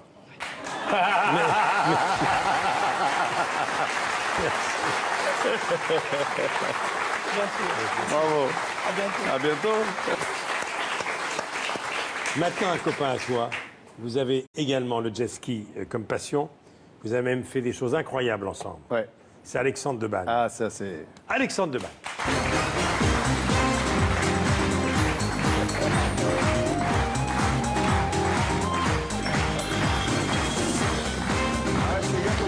Fais gaffe à la barre.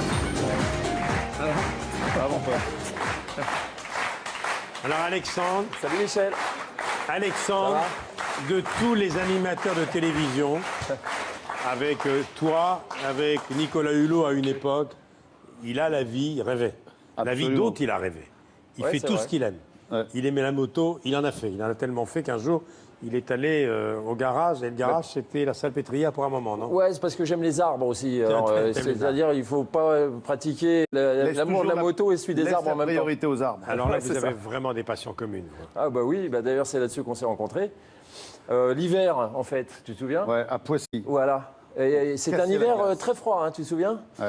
Il fallait casser la glace pour mettre les jets à l'eau. On a été faire du jet, à l'époque c'était des jets à bras, et on se retrouvait, mais vraiment on cassait la glace pour aller faire, et on venait avec les chevilles bleues. Non, alors je me souviens d'un détail, toi tu avais les pieds bleus et moi j'avais les mains bleues. On était les schtroumpfs, quoi. si tu veux, Et quelque c'est part. vrai que vous êtes un jour disputé le record à la traversée de. Ah bah oui, le non, mais continent, toujours, la Corse. pas d'ailleurs, c'est La Corse. le seul Au départ de Cavalère? Au départ de Ramatuelle. Ramatuelle. La plage de Pamplonne, jusqu'à Calvi. Jusqu'à Calvi. Ouais. Le record, c'est combien, jet ski? Alors, actuellement, c'est toujours moi qui le détiens. Non, non, non, non. Comment ça? Combien? Non, non, non. Ça y est, ça recommence. En gros, combien?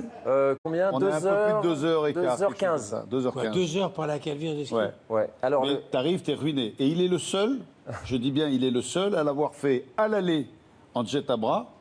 Nous, d'habitude, on rentre en hélicoptère. Lui, il est revenu en jet à selle. Non. Il s'est fait 6 heures, mais taqué comme un... Ça veut C'est dire le seul qu'il- à ouais, l'avoir mais fait. c'était il y a longtemps. Et alors Il est mort, hein, depuis. il est Et mort. alors, pour ses 40 ans, il n'y a pas tellement longtemps, regardez ce qu'ils ont fait. On va voir la carte. J'ai demandé une carte à Guillaume Gaffiot qui s'occupe de nos photos, parce que j'ai voulu quand... Regardez, ils sont passés le Cap Horn. Le Cap Horn, c'est la terreur des navigateurs. C'est ça. Et vous l'avez fait en jet ski. Ouais. On regarde ça. Chaque fois qu'on voit des gens du coin, on dit, mais qu'est-ce que vous faites? Il dit, on va passer le Cap Horn avec le jet ski et tout le monde nous fait Frances.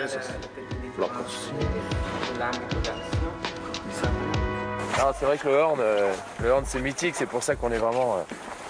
c'est pas qu'on est excité, c'est que on a l'impression qu'on part pour la planète Mars ou qu'on va marcher sur la Lune. C'est un peu pareil, quoi. C'est le Cap Horn, merde.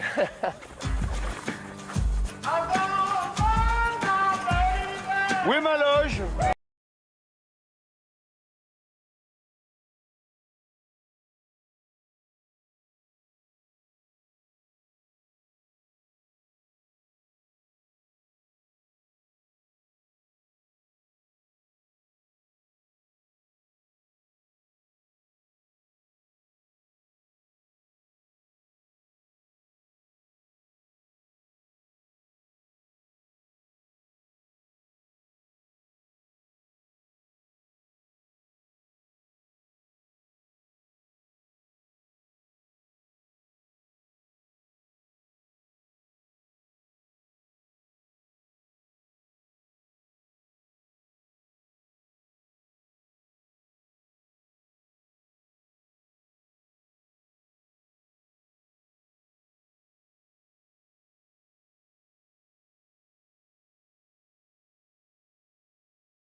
Et je rappelle que le troisième, c'était Luc Alphand, l'ancien grand champion de ski, fou de bagnole, puisqu'il a gagné le Dakar. Et quand il est arrivé à l'aéroport de Choya, il y a un journaliste qui lui a dit « Mais c'est pas dangereux de passer le Cap Horn avec Alex et Vincent ?» Et il a dit « C'est de passer avec Alex et Vincent qui est dangereux. » Oui, c'est vrai, il a dit ça.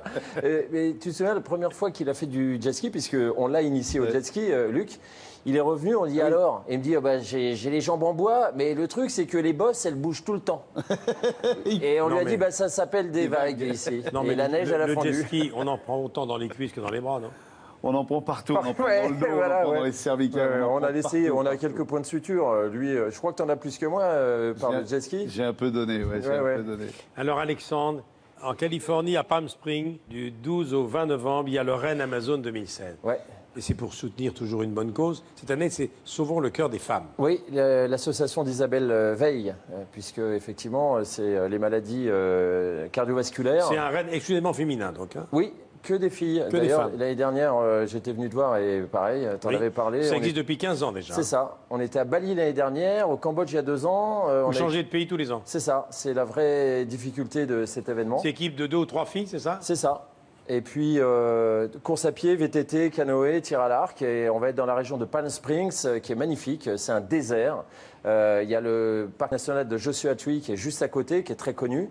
Et là, je rentre des recos. Je suis rentré il y a 3 jours. Et ça va être une splendeur. Un des plus beaux qu'on ait jamais fait, vraiment. Et ça va permettre aux gens de découvrir l'Amérique et la Californie d'une façon différente. Tu travailles pour quelle chaîne? Je travaille pour Motors TV. Je travaille avec Motors TV. Voilà, je livre une émission de voyage motorisé quand j'en ai à livrer.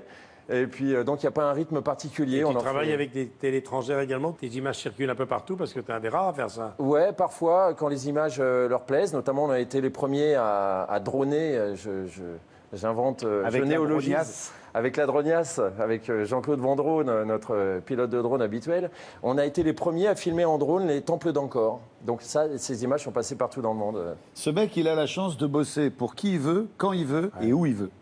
C'est un luxe extraordinaire. Il n'y a pas longtemps, je l'ai eu au téléphone et je lui ai dit, écoute, je vais mettre un petit peu la télé de côté pendant quelques temps. Lui, il y a longtemps qu'il a compris. Hein. Je vais ouvrir une base de sport extrême parce que j'ai envie de faire ça depuis longtemps. Et il m'a répondu, Tu vas enfin vivre? Voilà, c'est ça.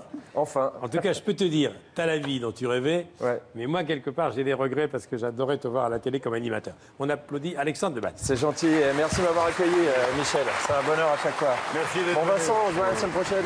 Oui, absolument. Ciao. Merci à tous les deux. Merci. Oui. T'as vu la scène? Ah, voilà maintenant les 3 gens. En 1970, ils ont créé ce trio. Trian, Jean-Louis Josic, Jean Choquin, Jean-Paul Corbineau. Voici Trian. La bonne femme au courtil. Jean-Louis Josic, Jean Choquin et Jean-Paul Corbineau. Voilà les 3 gens. À la demande de Vincent qui adore le rock celtique, La Belle Enchantée. Voilà.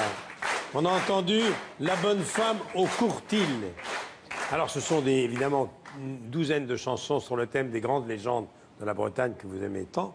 Courtil, ça veut dire quoi, courtil? Le courtil, c'est du vieux français en fait. Oui. C'est un petit jardin un peu champêtre avec des fleurs, des petits sourcils, quelques petits radis qu'on fait pousser à côté de la ferme pour la nourriture personnelle des maîtres de maison.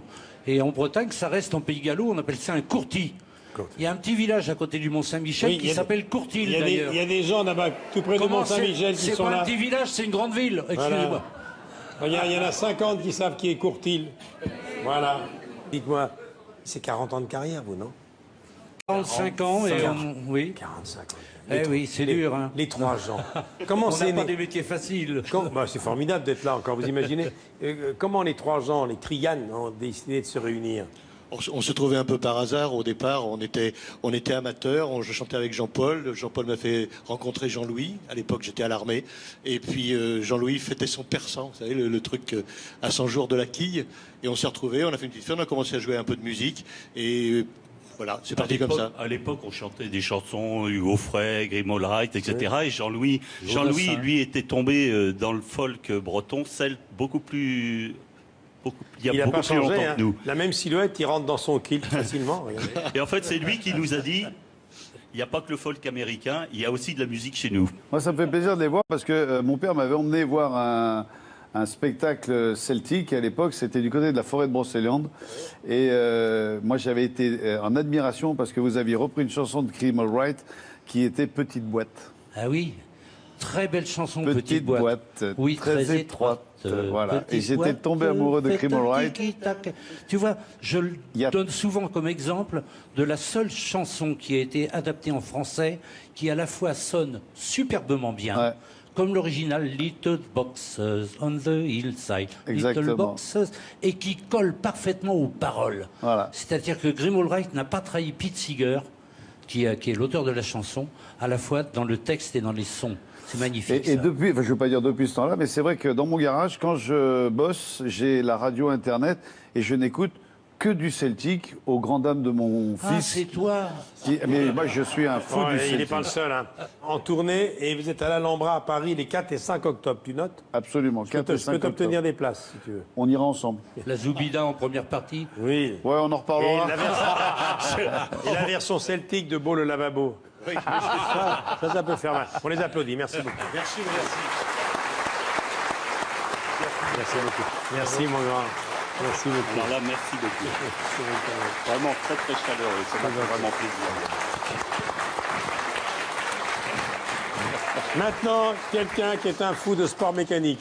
Il fait de la télé comme toi, sur une autre chaîne. Ouais. Vous êtes rencontrés, je crois, il y a quelques années au Club Med. C'est un acteur magnifique au cinéma et au théâtre. Philippe Lelouch.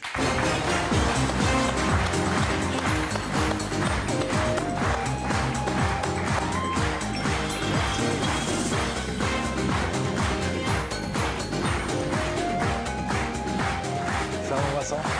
Philippe, on voulait absolument que tu sois là parce qu'on ne le dit pas assez. Évidemment, on connaît le comédien, l'auteur, le metteur en scène, tout le réussi, le théâtre, le cinéma, mais les sports mécaniques, j'ai découvert ça quand on a fait une émission ensemble avec la gendarmerie, la police, tout ça, il n'y a pas tellement longtemps, où tu avais fait un stage avec les motards. Avec les motards, et t'en gardes un souvenir, et eux aussi.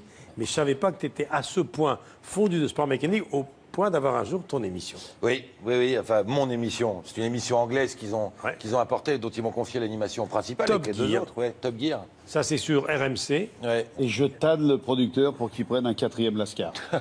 Pourquoi Ce pas. serait génial. D'abord, j'adore ce mec.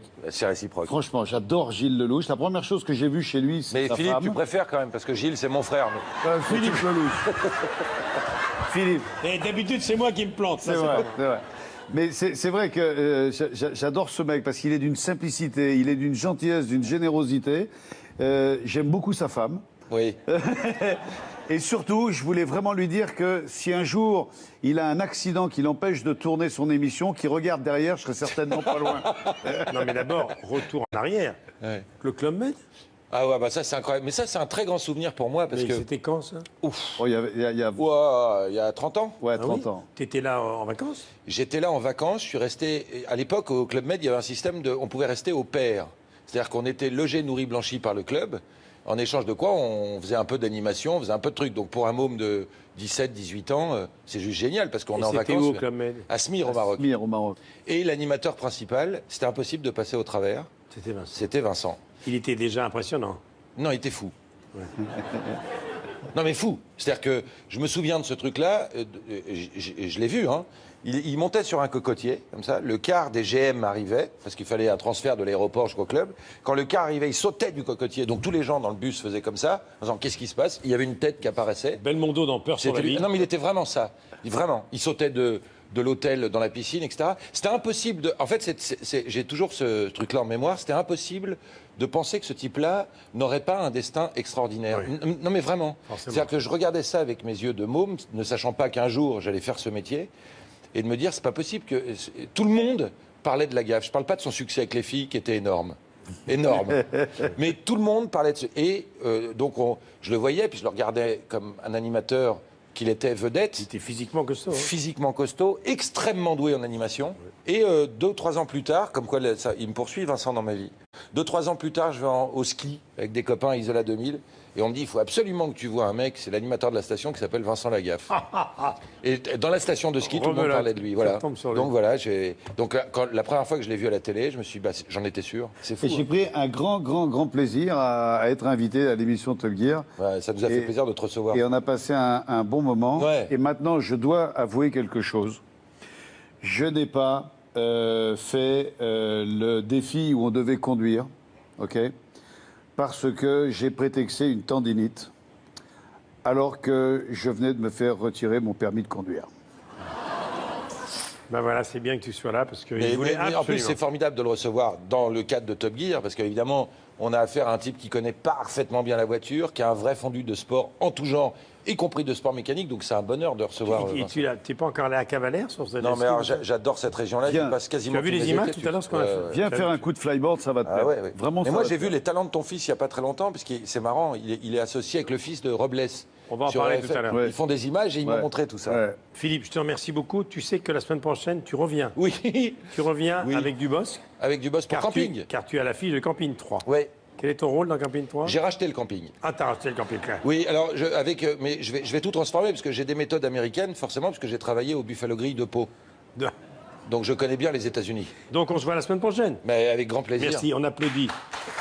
Merci d'être venu. Je t'embrasse, c'est un grand plaisir. Merci beaucoup. À bientôt. Ciao, mon Philippe. Au revoir, Michel. Alors Vincent, parle-moi maintenant de l'émission que tu animes sur AB Moteur, l'émission V6. Là, tu t'éclates. Hein. Ouais, tu ça, fais des choses, tu as des engins, regarde ce que tu pilotes. J'ai été invité une fois par la production d'AB Moteur pour être l'invité, comme ils en ont un dans chaque émission. Et puis l'année suivante, ils m'ont rappelé en disant est-ce que tu veux faire partie de l'équipe? Et comme à ce moment-là, j'avais pas grand-chose à faire, j'ai dit bah, écoutez, pourquoi pas?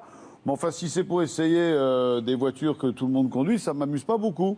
Et puis il y a un autre truc qui me plairait beaucoup, c'est de bosser avec mon fils. Et ça me plairait beaucoup de pouvoir travailler avec Robin, qui aime les sports mécaniques, qui aime la vidéo et qui aime filmer des sports mécaniques.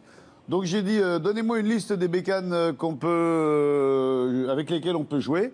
Et la première, c'était ça. Ensuite, ça a été, voilà, ils m'ont filé que des trucs complètement barres. C'est une tondeuse à gazon, ça, non? Alors, c'est une tondeuse à gazon qui a la particularité, c'est qu'elle prend 180 km/h. Oh là là! Il faut rappeler que tu fais ça aux côtés de Margot Lafitte. Regarde. Margot Lafitte, Anthony Beltoise et Nicolas Hédé. Regardez, Hercule l'invincible. C'est que du bonheur. Alors, il y a beaucoup d'images qui sont tournées par ton fils Robin, qu'on a connu gamin. Je ne l'avais pas revu depuis quelques années. Toi, tu l'as poussé à Euro Disney et tu l'as vu dans son landau. Oui, j'ai poussé le landau de ton fils. Tu peux te vanter d'être un des rares à avoir poussé le landau. Et je l'ai bien de mon poussé fils. parce qu'il a bien poussé en même temps lui aussi. Hein.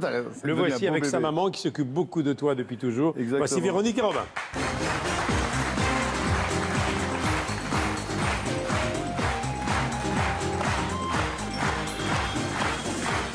Ils sont beaux tous les deux.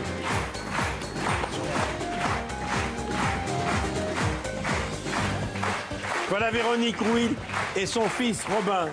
Voilà, ça c'est une partie du trio de la famille. On doit y ajouter encore un beau-frère, ton gardien Michel, et là le clan est complet presque. Et là on est 5, on peut rien nous raconter, on peut pas nous la faire à l'envers. Alors Véronique, moi je me souviens, quand on vous a rencontrés, tu t'occupais déjà beaucoup de Vincent, Oui. tu as continué à t'en occuper. Oui. Il me dit régulièrement, tu sais, moi je bosse, le reste c'est Véro qui s'en occupe. C'est vrai. Et c'est peut-être aussi ça qui est à l'origine de sa carrière si longue, c'est que la famille a été proche de lui quand même. L'origine de sa carrière, c'est son talent, c'est indiscutable. T'as beau essayer de faire beaucoup de choses, s'il n'est pas là, s'il passe pas bien son sketch, s'il n'est pas bon à la télé, tu ne sers pas à grand-chose. Ouais. C'est son talent. Et Et nous, on est là pour le servir, effectivement, une vraie équipe autour de lui. Voilà. Alors toi tu t'occupes de lui et maintenant il y a Robin. Alors toi tu es fou de sport mécanique. Bah, avec un père comme ça, j'avais pas trop le choix. T'adores être derrière une caméra, toi tu vis un rêve. Et tu bosses avec ton père. Le rêve. Ça va être difficile de faire mieux, en effet. Oh là là C'était déjà tes débuts, là, toi. Là, j'avais quoi? J'avais 4-5 ans, à peu près. Oui, à peine. Là-dessus, j'avais 4-5 ans. C'est facile de bosser avec lui parce que le souvenir que j'ai de lui, c'est il sait ce qu'il veut, ton père. Hein. Il est très directif. C'est aussi pour ça qu'il est là, parce que pour faire ce métier, il faut être créatif, mais aussi il faut avoir une vraie autorité. C'est facile de bosser avec lui? C'est très facile parce que c'est que du bonheur, parce qu'on bosse en famille depuis toujours. Mais parfois, il y a une petite difficulté, c'est qu'il veut trop faire ce qu'il veut. Donc parfois, je dis calme-toi, on va le refaire. C'est très bien ce que tu as fait, mais on va le refaire. Mais sinon, non, c'est que du bonheur. Et surtout, dans ce milieu-là, je ne sais pas si on est beaucoup à pouvoir bosser comme ça en père et fils. J'ai un très bon ami à moi, c'est le fils de Bruno Robles, Yann, qui pareil travaille avec son père. Et je pense qu'on n'est pas beaucoup à pouvoir se dire, nous on travaille en famille, on peut faire partager ce qu'on vit aux gens. Et c'est merveilleux, c'est fantastique. Mais il fait des choses un peu borderline parfois. T'as pas peur, non? L'un des plus gros accidents qu'il ait eu, c'est grâce à moi. Donc maintenant, c'est quand je suis à côté de lui que j'ai peur. Oui. J'ai un accident toujours avec les engins de Frankie Zapata. Un engin qui venait de sortir, qu'on pensait maîtriser, or c'était pas encore le cas. Et je lui suis passé dessus. Je l'ai pris pleine gueule. Carrément. Et là, t'as failli écraser ton père. Non, je l'ai fait. Non, il l'a fait, hein, il l'a fait. Et puis, je pense que celui qui a été le plus choqué, c'est lui, parce que moi, je suis tombé complètement direct out of order. Lui, il m'a sorti de l'eau, il m'a monté sur le jet, il a appelé les secours. J'avais la gueule là, là, tu vois, j'ai 28 points de suture sur la figure. J'avais la gueule en deux. Et ensuite, il a appelé les pompiers, les pompiers sont venus, etc. Puis ensuite, il a fallu appeler sa mère. Allô, maman? Bon, écoute, on est à l'hôpital. Papa va pas si mal que ça. Moi, je vais bien, c'est le vieux. Et donc, Véro arrive à l'hôpital en disant, bon, alors c'est quoi, ce coup-ci? Parce qu'à chaque accident que j'ai eu, c'est vrai que j'en ai eu quelques-uns, et chaque fois, dans les 4-5 heures qui suivent, elle prend l'avion et elle descend. Quel est le secret de sa carrière? Il est déterminé dans ce qu'il fait, c'est sa vie même qui est comme ça. C'est-à-dire qu'il peut passer du théâtre au jet ski avec la même passion. Il est déterminé à faire les choses, il a une force de vie hors du commun, ça c'est vrai. Il fatigue tout le monde, non? C'est vrai. Merci d'être venus tous les deux, on les applaudit. Merci. Merci Véronique. Il y a vraiment quelque chose de très important, et ça je dois vraiment le dire, c'est que depuis le premier jour où avec Véronique on s'est rencontrés, c'était en cabaret, de ce jour-là, on n'a jamais bossé l'un sans l'autre. Elle a été mon habilleuse, ma manager, mon producteur, mon attaché de presse, mon garde du corps, la comptable. Elle est devenue la mère de Robin. On a vraiment une aventure que je souhaite à beaucoup, beaucoup de gens. Et c'est vrai, comme on disait, j'ai toujours fait en sorte de gagner de l'argent, de faire ce métier. Et elle s'est toujours occupée de tout le reste. Et si j'ai pu faire ce métier, c'est parce qu'elle a toujours été là en rempart, en paravent. Et dès qu'il y avait une couille dans le potage, c'était elle qui la prenait. Et elle faisait en sorte que chaque fois que j'arrive sur un plateau, dans un studio ou n'importe quoi, tout soit nickel. Elle a fait un boulot en amont redoutable. Merci beaucoup, Véronique. Merci. Merci beaucoup. Merci à tous les deux. Merci beaucoup. Michel. À tout à l'heure. Merci beaucoup, Robin. À tout à l'heure. Alors, on va maintenant, ce soir, dans Vivant dimanche prochain, tu vas commencer avec un sketch qui a 35 ans, La Tuile. Et là, maintenant, on va terminer avec un sketch assez extraordinaire qui me rappelle des souvenirs. C'est un hommage à Victor Hugo. Oui, parce que bon, les gens ne le savent pas, mais je suis un adepte de la poésie. J'aime beaucoup la poésie et j'aime dire de la poésie. Tu veux que je te dise un poème? Oui, mais on va d'abord faire venir quelqu'un qui est un poète également. Également. Et qui peut être à côté de toi au cas où c'est quelqu'un qui aurait des absences. Qui a également une âme de poète. Et je trouve que c'est rare dans ce milieu d'avoir des gens qui ne soient que vraiment... fleurs bleues, papillons, arc-en-ciel. C'est un vrai personnage, lui. Absolument, c'est un vrai poète, c'est un ménestrel. Voici Willy Rovelli.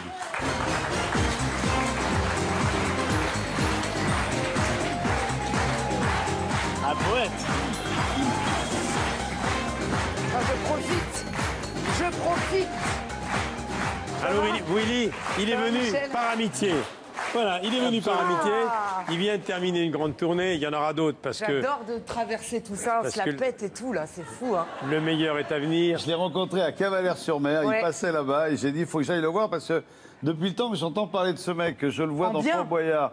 Non, pas toujours. Ah bon. Le cuisinier de Fort Boyard. Il est extraordinaire. J'adore son physique, j'adore sa voix, j'adore tout ce qu'il lui déteste. Voilà, bon, bah, je crois Et que- c'est un personnage terrible. Vous l'écoutez régulièrement aux côtés de Jean-Marc Morandini sur Europe 1. Et surtout, tu viens de faire une tournée Ouais. qui s'est très bien passée, je On le a sais. tourné pendant 4 ans, là, on a fait Voilà. 4 villes. En 4 ans. Non, ça s'est super bien passé. Voilà. Et entre autres à Cavalère, et Vincent était venu, j'avais été très cœur de jouer devant lui. Et puis voilà, là on vient de terminer, maintenant je laisse la place aux jeunes. Oui. Je sais pas, tu es allé voir Michel déjà? Non, j'attends qu'il finisse les progrès, qu'il Bah, mange vas-y, un parce peu qu'il faut y aller d'amateurs. vite, hein, parce que là, il va peut-être pas rester longtemps, tu vois. Mais c'est brillantissime, Michel. Franchement, le soir où je suis allé vous voir, j'étais extrêmement jaloux. C'était génial. Alors, ta voix, c'est aussi Comment un de tes atouts. Ouais. Et c'est parce que tu as cette voix qui ressemble à personne que le. Oui, je ne la souhaite à personne, que les effectivement. non, oui. non, que les producteurs de dessins animés font souvent appel à toi. Ouais. On t'entend dans Comme des bêtes. Ça Voilà. sort en salle le 27 juillet. Tu es Pompon. Ouais. Alors, Comme des bêtes, en fait, c'est le prochain film d'animation de Illumination. C'est ceux qui ont fait Moi moche et méchant, Les Ouais. Mignons, tout ça. Et ça, c'est leur prochain chef-d'œuvre, donc il sort fin juillet. Et moi, donc, je joue. Voilà, c'est lui, Pompon. Vous voyez, il est tout petit, il est très beau, mais il est complètement barge. Voilà, donc c'est même pas un rôle de composition.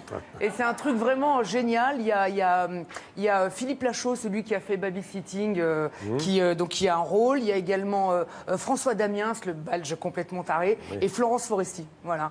Et pas moi, mal. je suis avec cette Ça sort le 27 belle juillet. brochette. Ouais. Alors, Océanonox, c'est un poème de Victor Hugo. Oui. C'est sur ce poème que j'ai connu Vincent il y a quelques années. Oui, c'est vrai. Il a accepté de recréer ce poème et il a souhaité que tu sois là au Oui, cas où. Absolument, parce qu'on l'a travaillé ensemble et comme aujourd'hui il a rien à vendre comme moi, je lui dis viens. Faisons, C'est-à-dire, faisons ça. il va faire ce que faisaient les souffleurs avant. Autrefois, maintenant il y a le prompteur et là on a le souffleur. Au cas où. A priori, il n'y a pas besoin, parce qu'honnêtement, il était au point. On ne sait hein. jamais. Si tu veux bien, aller avec lui sur la scène. Allons-y, mais bon, c'est Alors. vraiment Mesdames pour et faire messieurs, plaisir. c'est le moment poésie.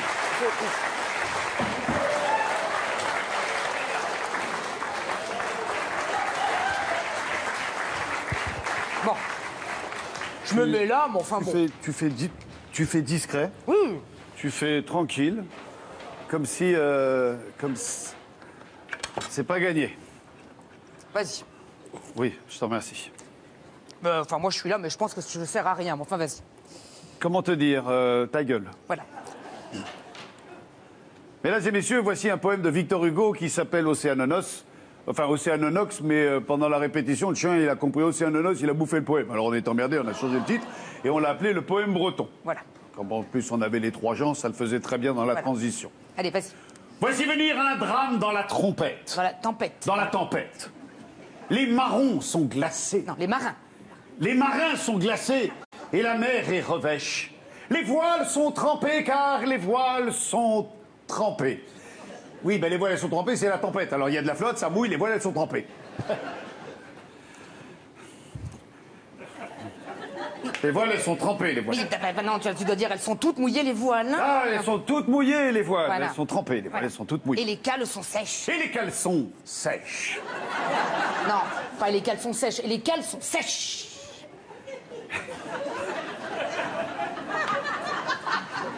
Et les cales sont sèches. Un mousse encore tout jaune. Non. Tout bleu. Non. Tout vert. Non plus, non. Tout rouge. Non, non, Il n'y a non. plus non. de couleur. Non, mais si, il est tout jeune.